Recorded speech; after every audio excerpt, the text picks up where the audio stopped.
All right, so as you guys knew, Trump and Pete Hegseth were going to do this meeting with all the top military officials in the country.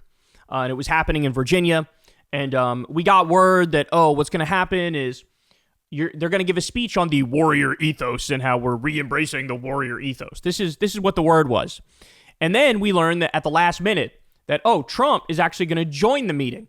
And that's when it was red flags everywhere because everybody is concerned that, he's absolutely positively going to try to get a loyalty oath out of these people, right? And he literally said in the past, famously, he said, I wish I had generals as loyal as Hitler did. It's like, whoa. Now, by the way, that doesn't even make sense because some of Hitler's top military officials tried to assassinate him. But of course, in Trump's mind, everything is this cartoonish version of the reality. So he feels like, Hitler's generals were so loyal.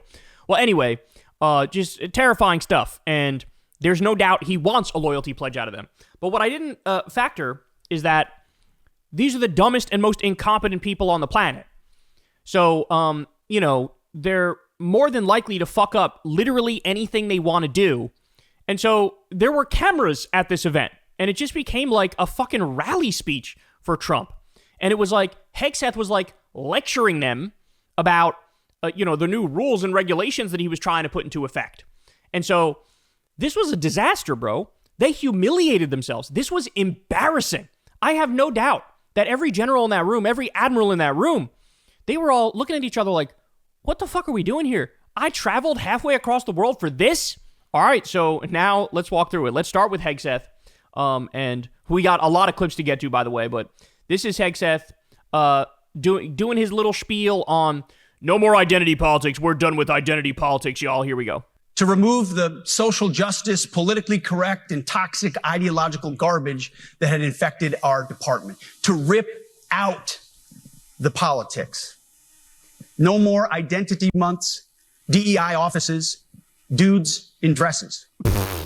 Yeah, that was an epidemic in the military, let me tell you. I believe we were over 50% of the U.S. military was actually trans, by the way. And let's be clear, it was so fucked up what they did to trans service members. When I think they not only kicked them out of the military, but they said, we're not even going to allow you to get the pension that you earned. And this is how they fucking talk about this. More climate change worship. No more division, distraction, or gender. Climate change worship? Jeez, what the fuck? Worship? What are you talking about? The U.S. military treated climate change as legit because it is, and they saw the effects firsthand. It's literally like a safety issue. But no, doesn't matter. Doesn't matter. Oh yeah, let's fucking sit with our thumbs up our asses as everything gets destroyed. And then you have a new refugee crisis of people coming to the U.S. Like, this is why the military would focus on it. Oh, geez, I can't with this guy. Delusions. No more debris. As I've said before, and will say again, we are done with that shit.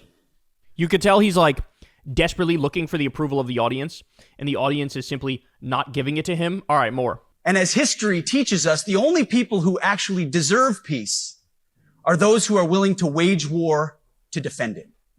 That's why pacifism is so naive and dangerous. It ignores human nature and it ignores human history. Either you protect your people and your sovereignty, or you will be subservient to something or someone. It's a truth as old as time. In other words, war is peace, peace is war. So the more warmongering we are, the more that actually means we love peace. I mean, this is fucking comical. This is dark too. All right, let's continue. Here we go. Here's Hegseth talking about we're ending the war on warriors, and then referencing his own book that he wrote on that. Or as the chairman has put it, we are clearing out the debris, removing the distractions, clearing the way for leaders to be leaders. You might say we're ending the war on warriors.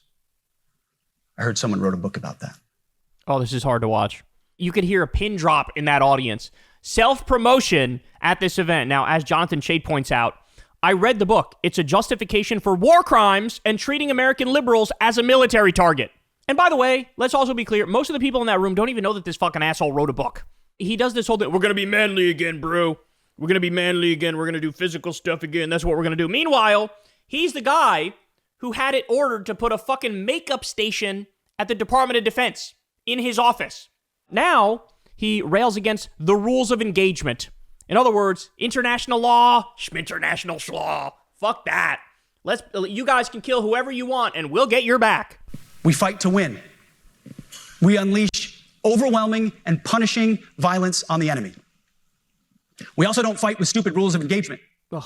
We untie the hands of our warfighters to intimidate, demoralize, hunt, and kill the enemies of our country. No more politically correct and overbearing rules of engagement.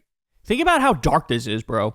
We just illegally and offensively attacked Iran, even though they were not interested in any way, shape, or form in attacking us. They were zero threat to us whatsoever. We attacked them. We attacked Somalia. We attacked Yemen. They're drawing up plans for Mexico to go after the cartels. They're bombing Venezuelan dinghy fishing boats on a daily basis and planning a regime change war. And here he is like, we love getting rid of the rules of engagement. We need to be violent and ruthless. If any other country did this, it would literally come across like an evil villain speech that it is. Just common sense, maximum lethality, and authority for warfighters. That's all I ever wanted as a platoon leader. And it's all my E6 squad leaders ever wanted, back to that E6 rule. We let our leaders fight their formations, and then we have their back. It's very simple, yet incredibly powerful. All right, more. This is him saying, oh, we're not going to do this shit anymore where we have anonymous complaints. So in other words, if there's some sort of sexual harassment problem or sexual assault problem, you can do an anonymous complaint. He's getting rid of that. We are overhauling an inspector general process, the IG, that has been weaponized, putting complainers, ideologues, and poor performers in the driver's seat. We're doing the same with the equal opportunity and military equal opportunity policies, the EO and MEO at our department.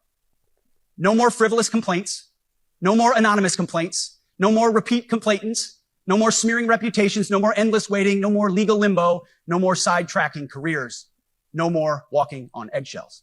Okay, so as this person points out, holy shit, after over 8,000 complaints of sexual assault in the military in 2024 alone, Pete Hegseth is now getting rid of anonymous complaints. So in other words, instead of addressing the problem, he's silencing the victims. Can this get any worse? That's my question for you. All right, now here's Pete, again, desperately trying to get a reaction out of the audience and failing miserably. It's a truth as old as time. And since waging war is so costly in blood and treasure, we owe our republic a military that will win any war we choose or any war that is thrust upon us. Should our enemies choose foolishly to challenge us, they will be crushed by the violence, precision, and ferocity of the War Department. In other words, to our enemies, F-A-F-O. If necessary, our troops can translate that for you. I feel like I want to take a shower after watching this. I'm still not done. Here we go. This one is basically telling the people, hey, if you disagree with our philosophy, if you disagree with MAGA, resign. Resign. We don't want you. Leaders who have given decades to our great republic at great sacrifice to yourselves and to your families. But if the words I'm speaking today are making your heart sink, then you should do the honorable thing and resign. We would thank you for your service. This is an overtly political speech, and you're not supposed to bring politics into this. Overtly political. And they're trying to ideologically purge the military so that when Trump keeps pushing the limits and doing things that are more and more unconscionable, nobody's going to object. That's the point here. But I suspect, I know, the overwhelming majority of you feel the opposite. These words make your hearts full. You love the War Department because you love what you do, the profession of arms.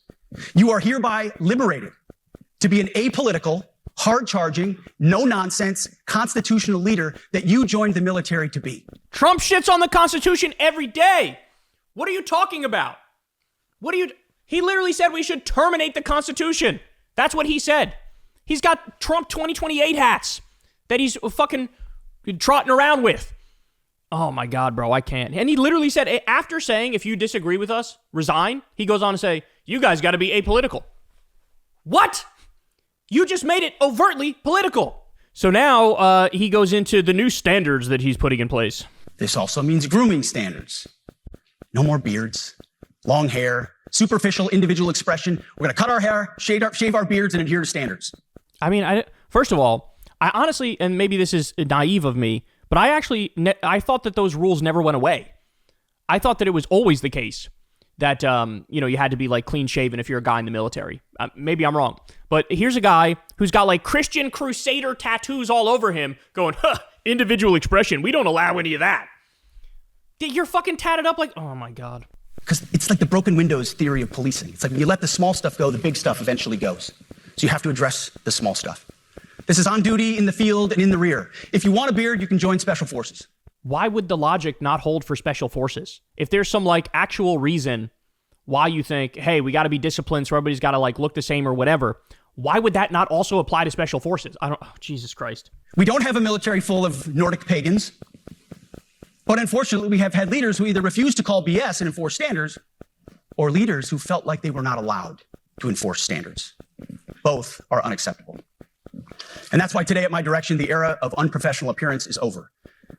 No more beardos. The era of rampant and ridiculous shaving profiles is done.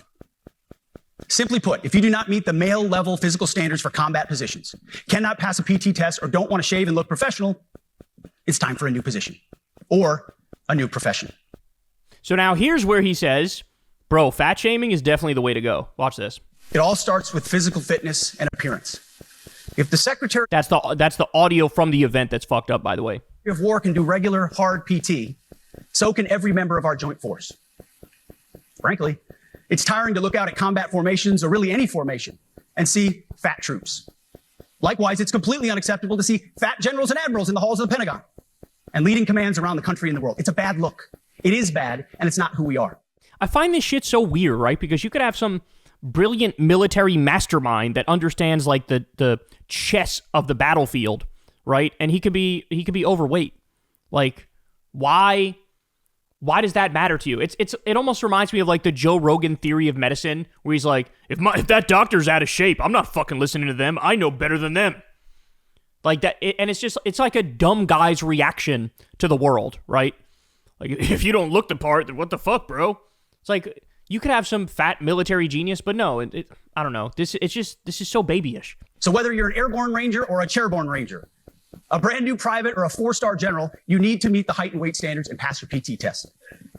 And as the chairman said, yes, there is no PT test.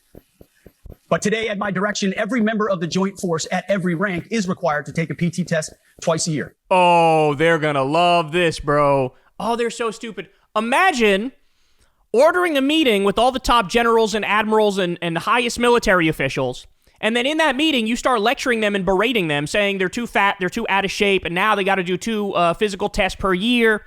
And these people are, people have been in the fucking military 20 years, 30 years, whatever the fuck. You've gotten to the point where you're not doing the physical shit in the field. You're the brains of the operation, right? And he's fucking scolding them, basically. You're making them hate you. I'm actually happy that he's doing this, because the fact that he's doing this means that all these top military officials, if they weren't already like sort of pissed off and annoyed with how, extreme MAGA goes, how over the line they go, how they misuse the troops, now this has got to be like, because now you're just personally affecting them. This is the equivalent of the, like, nobody could work from home, even if your job is okay to work from home. We're not going to allow you to work from home. You got to go into the office. That just unnecessarily pisses people off, right? And I guarantee you that this shit will fucking piss off the top military officials who are beyond like just doing physical shit. And now they're being told you have to do physical shit. Oh my God. Thank you, Pete Hegseth. Thank you, Donald Trump, for now making it so these top military officials can't wait to vote Democrat, because you're fucking throwing a wrench into their lives. As well as meet height and weight requirements twice a year, every year of service. Also today, at my direction, every warrior across our joint force is required to do PT every duty day. Should be common sense. I mean, most units do that already, but we're codifying it. And we're not talking like hot yoga and stretching. Real hard PT, either as a unit or as an individual. At every level, from the Joint Chiefs to everyone in this room to the youngest private, leaders set the standard. And so many of you do this already. Meanwhile, this guy's a fucking alcoholic too. Remember that? Hilarious that he's lecturing them about, oh, bro, you guys got to stay healthy. I'm so drunk, bro. Now, as Gavin Newsom pointed out here, I guess the commander-in-chief needs to go. Yes, this guy is technically the head of the U.S. military. And look, he's fat as fuck. But let me guess, he gets an exemption.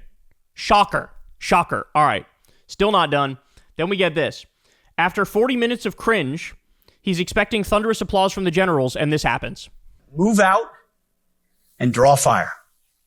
Because we are the War Department. Godspeed. Room! Attention!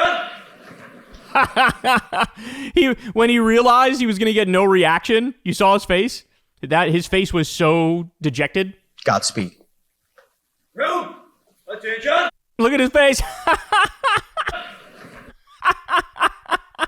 Oh, he's hurt, dog. He's hurt. No reaction whatsoever. That's incredible. That's incredible. All right, now, I also have this. This was reporting from Daily Beast that came out just the other day. Pentagon Pete's manic meltdowns exposed by aides. So apparently, this motherfucker can't keep it together. He's losing his goddamn mind. And, people are speculating, hey, if he's actually trying to get off alcohol, the way he's acting is so erratic and so manic that it looks like he's going through alcohol withdrawal and yelling at people and being sweaty and losing his mind and just being in a pissed off mood all the time. And that's a direct result of withdrawing from alcohol. Now you have the Secretary of Defense, or as he calls it, the War Secretary, totally manic, totally out of touch, bossing people around, withdrawing from alcohol on the fucking job. Insane. Absolutely insane. This is such a joke. This is a sick joke. All right, now let's get to Trump. Trump got sort of pissed off. He goes out there and just like Pete, he's sort of expecting that over-the-top reaction. Remember when he did I believe it was just before the election, right? He did some speech at some military thing, and the troops were acting super unprofessionally, and they were, cheering. It was like a rally speech. They were selling, Trump merch, and they were buying Trump merch over there and shit. And that was a pretty big scandal, because that's not how the military is supposed to act. And so, clearly, this is the generals we're talking about here. This is, the top of the top. And so, they're going to follow the highest levels and degree of professionalism in a situation like this. And so, Trump is trying to give the wink and the nod at the beginning of the speech, hey, dog, go ahead, make some noise, clap. He likes the optics of the generals in the country appearing to be super loyal to him and super supportive of him and clapping and just expressing some sort of adoration and admiration for the country's leader. But watch what happens here. It doesn't go as planned. I've never walked into a room so silent before. This is very... Oh, don't laugh. You're not allowed to do that. You know what? Just have a good time. And if you want to applaud, you applaud. And if you want to do anything you want, you can do anything you want. And if you don't like what I'm saying, you can leave the room. Of course, there goes your rank. There goes your future. Now, that was couched as if it was a joke. That was not a joke. That was not a joke. Oh, if you want to leave, you can leave, but there goes your rank. There goes your future. In other words, you better sit there and you better take it and you better fucking agree with me and you better, anything I say goes.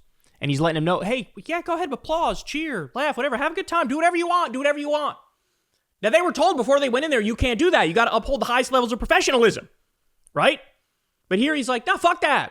I say you can clap, you can applause, you can enjoy this, you can laugh. It can be a good time.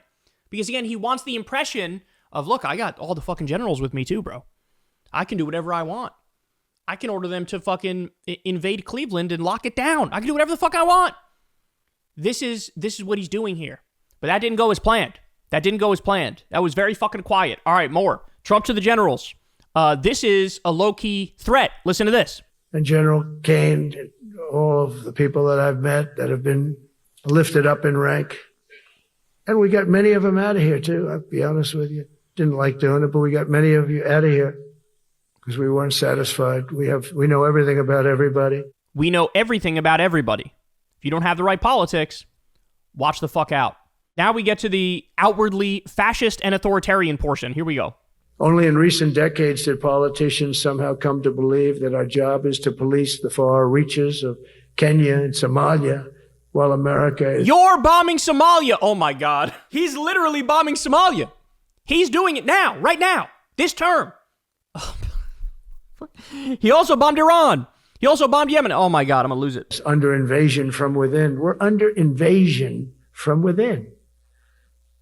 No different than a foreign enemy, but more difficult in many ways because they don't wear uniforms. At least when they're wearing a uniform, you can take them out. These people don't have uniforms. But we are under invasion from within. We're stopping it very quickly. We're under invasion from within. Yet again, this is like he greenlit, hey, you can use any method you want in Portland. That was a wink and a nod. Like, fucking kill him if you want to kill him. Here he's saying we're under invasion from within. How is this not a green light for violence against immigrants in this instance? But of course, he also means violence against anybody who's left of center, too. All right, here we go. Now he lists off the cities one by one, saying we got to invade all these cities. We got to go to war with all these cities. You, U.S. generals, need to invade the United States of America. What they've done to San Francisco, Chicago, New York, Los Angeles, they're very unsafe places, and we're going to straighten them out one by one. We're going to straighten them out one by one. In other words, the U.S. military will continue to invade big American cities and threaten our own people. This is going to be a major part for some of the people in this room. That's a war, too. It's a war from within. He's literally saying it. I'm the president of the United States of America, and I'm enjoying invading and doing war against the United States of America. He is a hostile force. This is fascism. This is fascism. No ifs, ands, or buts about it. There's no weaseling out of this one. It's there in plain language. Controlling the physical territory of our border is essential to national security. We can't let these people in. All right, more. This is where Trump talks more about our inner cities and literally says, hey, this is war now. We're doing war on our inner cities. Fire department. I always put the fire department in because they're great. They're great. And I got 95% of their vote, too. That helps. When you get 95% of their vote, you always have to mention them. But they're great. And they're brave in our inner cities, which we're going to be talking about because it's a big part of war now. It's a big part of war.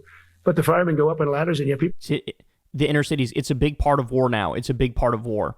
As Gavin Newsom says, this speech should terrify anyone who cares about our country. Declaring war on our nation's cities and using our troops as political pawns is what dictators do. This man cares about nothing but his own ego and power. By the way, there was an article, I think it was Washington Post, but it may be some other outlet, that said in no uncertain terms that behind the scenes, the military is like, Jesus fucking Christ, really? I got to invade Portland? Really? That's what you want me to do? In other words, they're going, motherfucker, I thought, we were changing our strategy to realize that, China is the top political foe of the United States because they're the rising power or whatever. They're all going, really? I'm going to Memphis, Tennessee? Really? Unbelievable. It's unbelievable. All right, more. Trump says to the top military officials here, I told Pete we should use some of these dangerous cities as training grounds for our military. Here we go. Very important mission. And I told Pete we should use some of these dangerous cities as training grounds for our military, national. This is insane. This is insane. How is he not already impeached? How is he not behind bars? He should be in prison. He should be in prison. This alone would have tanked any other president in U.S. history. Because we're going into Chicago very soon. That's a big city with an incompetent governor. Stupid governor. Stupid.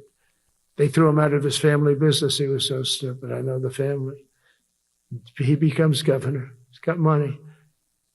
Not money that he made, but he ran for governor. He won. Trump took $400 million from his daddy. And now he criticizes us all the time. And last week they had 11 people murdered, 44 people shot. The week before that, they had 5 people murdered. By the way, let's just point out that in the cities he's already invaded, crime went down. Crime in D.C. was down massively. He still invaded it. It's got nothing to do with crime. This is the cover story. This is the cover story he's giving. All right. As Adam Johnson points out, horrifying and ominous content of his statements aside, he sounds cooked. Full Brandonification very much underway. Now, he brings up Barack Obama. Let's see what he says here. Legacy. We don't want that. You walk nice and easy. You don't have to set any record. Be cool. Be cool when you walk down, but don't pop down the stairs. So one thing with Obama. The stairs? What? I had zero respect for him as a president, but he would bop down those stairs. I've never said, da-da-da-da-da-da, pop, pop, pop. What the fuck is he babbling about? Go down the stairs, wouldn't hold on. I said, it's great. I don't want to do it. I guess I could do it.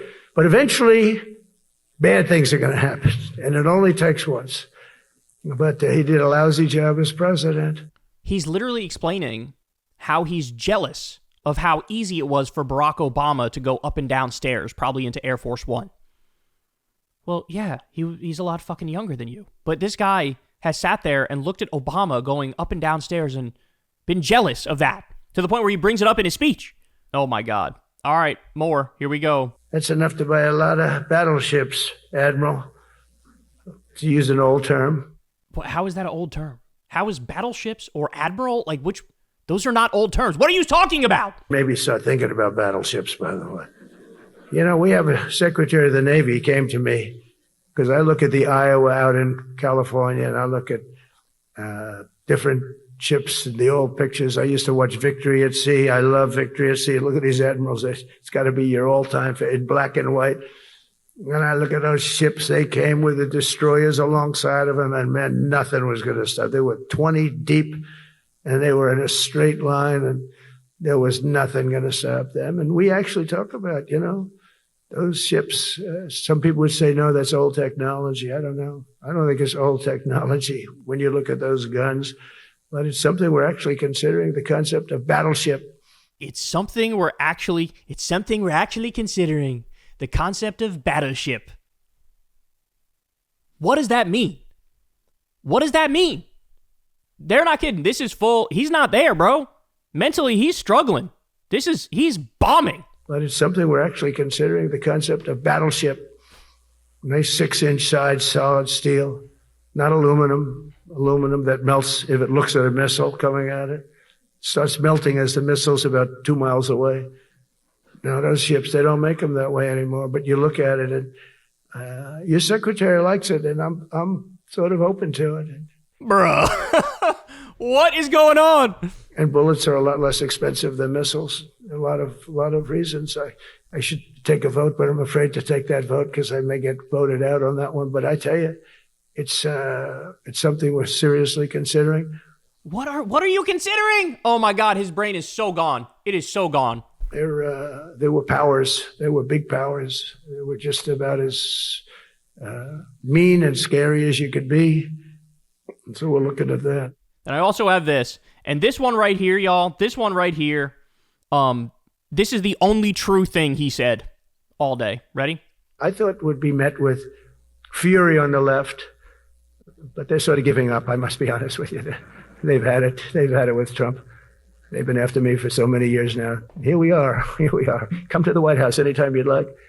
No, they've given up. They're bad, a lot of bad people. But all over, that's been so popular. It's been very popular. I really thought that we were going to have to sort of fight it through. There's been no fight. You understand what he's talking about there? He's talking about his decision to illegally invade a whole bunch of U.S. cities with the U.S. military. He's illegally taken over National Guards in different states, and he's, of course, invaded with the U.S. military in a bunch of places. And here he is saying, I expected a big fight. I expected the Democrats to oppose me. I expected it to be like a big deal. But they're not doing, they gave up. They're not fighting back at all. They're just saying, go ahead. He's right. He's right. I don't hear Democrats saying shit. They don't talk about this. They don't talk about the attack on Venezuela, already doing acts of war against Venezuela. They didn't talk about the illegal attack against Iran. I don't see them talk about most of the shit that's happening, the concentration camps. He's right. He's right. And this should be a fucking wake-up call to all Democrats. What are you doing? Stop hiding in the cuck chair and fucking grow a pair and get out there and fight him on all of this. On all of this. He's shocked at how easy all this has been to go full dictator. Oh my God. This is crazy. It's just crazy, bro. And now he feels emboldened. Finally, I'm going to end on this note. Ready? Take a look at this. Look at this photo of the generals. They are clearly pissed the fuck off. They are clearly pissed the fuck off. Look at this. Do yourself a favor. Go one by one. Look at these generals. Not a single one appears to be fucking happy to be there. Not a single one appears to be taking this seriously.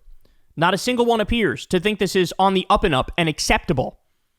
A lot of these people traveled from really fucking far to get into this room. Now they're in this room and they're going, what the fuck? Like, you just wanted to give a rally speech? That's what you wanted to do? So I am actually heartened at the end of this whole fiasco because they're too incompetent. They're too stupid to pull off some sort of loyalty pledge and, for it to stick. And clearly the generals are pissed off with this bullshit. And I think, look, I'll go out on a limb here and say the overwhelming majority of them are not okay with this shit of like, We're going to invade the United States of America. You understand what I'm saying? And so they all look pissed off. And then I'll give you this one more here because this says everything. This is one of the generals literally face palming. Wow. That says it all. Hey, y'all, do me a favor and like and subscribe. It helps out big time in the algorithm. Click the bell as well for notifications when videos drop. And watch that video on screen right now. You know you want to.